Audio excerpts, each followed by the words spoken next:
Nandito kami ngayon sa Batangas.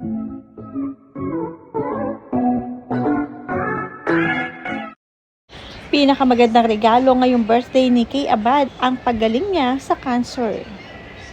Ibinahagi nga ni Kay na isa siyang cancer survivor.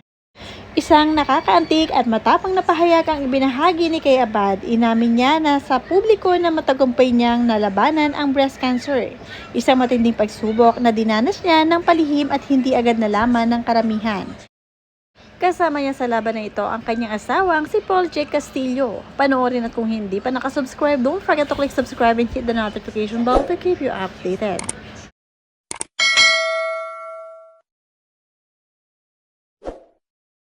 Sa kanyang emotional na mensahe, ibinunyag niya na ang bigat ng kanyang pasan-pasan noon habang nakangiti at lumalabas na maayos sa harap ng lahat.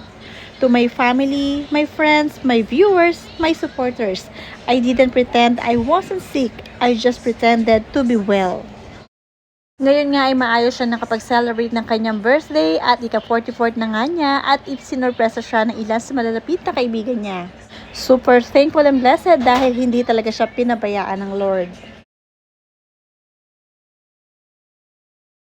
And we're staying in a camper van. Yan. So this is the dining and pwede rin siyang sala. And then this one at night, pwedeng tanggalin to and pwede siyang pagdikitin so it becomes a bed. And then here's the kitchen, my ref, and then going to the bedroom.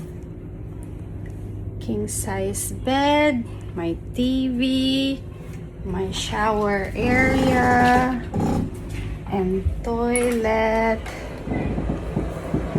there.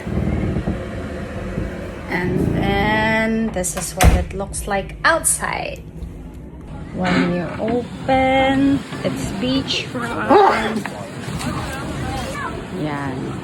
Yan yung camper van. Hi guys! Good morning. Tawag pa. So yan siya pag naging bed. Good morning, boys.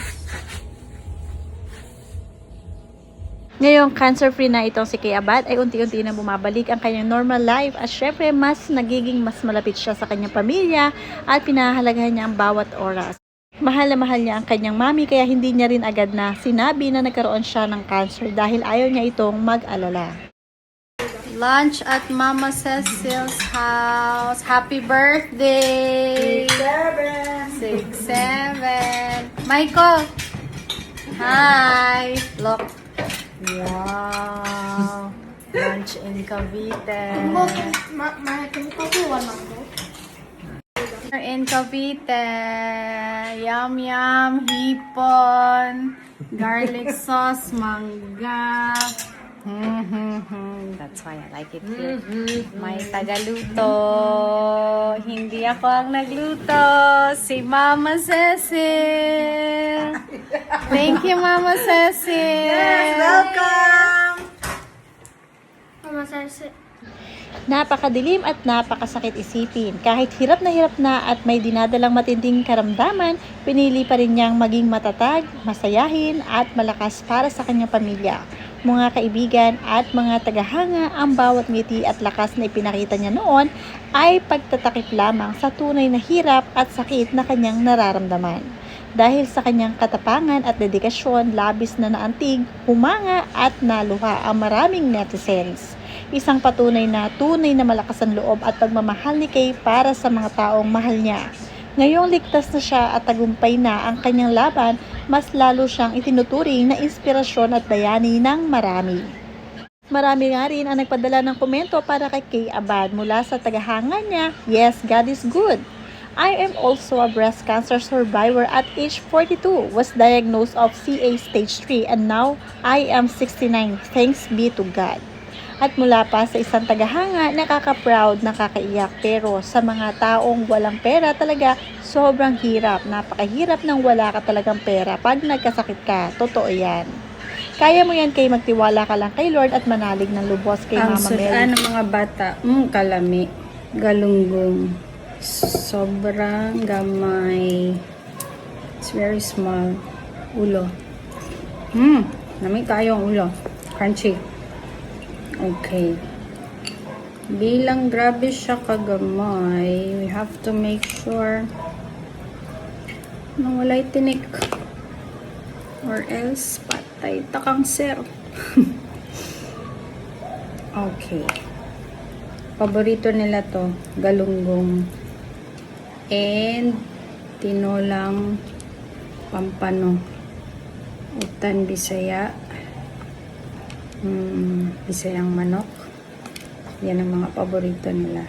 Actually, anything with sabaw, like puchero sad, ganahan sila.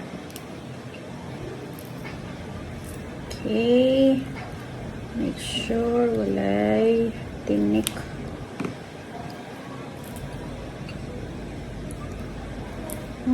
Lami. Okay. Mas maliit, mas crunchy. Tanawa. Grabe kalami. So, parang ulo. Kang mami. Kang mama ang ulo. Okay. Kani bowl ni Joaquin. Kani kang inigo. Kamo, unsay ganahan ng inyong mga anak na sudan?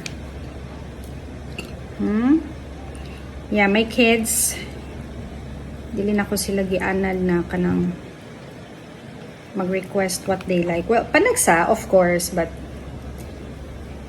araw, like every day, I make sure kung ano yung nasa table, they eat. If they sila ganahan, I tell them, you eat what's on the table.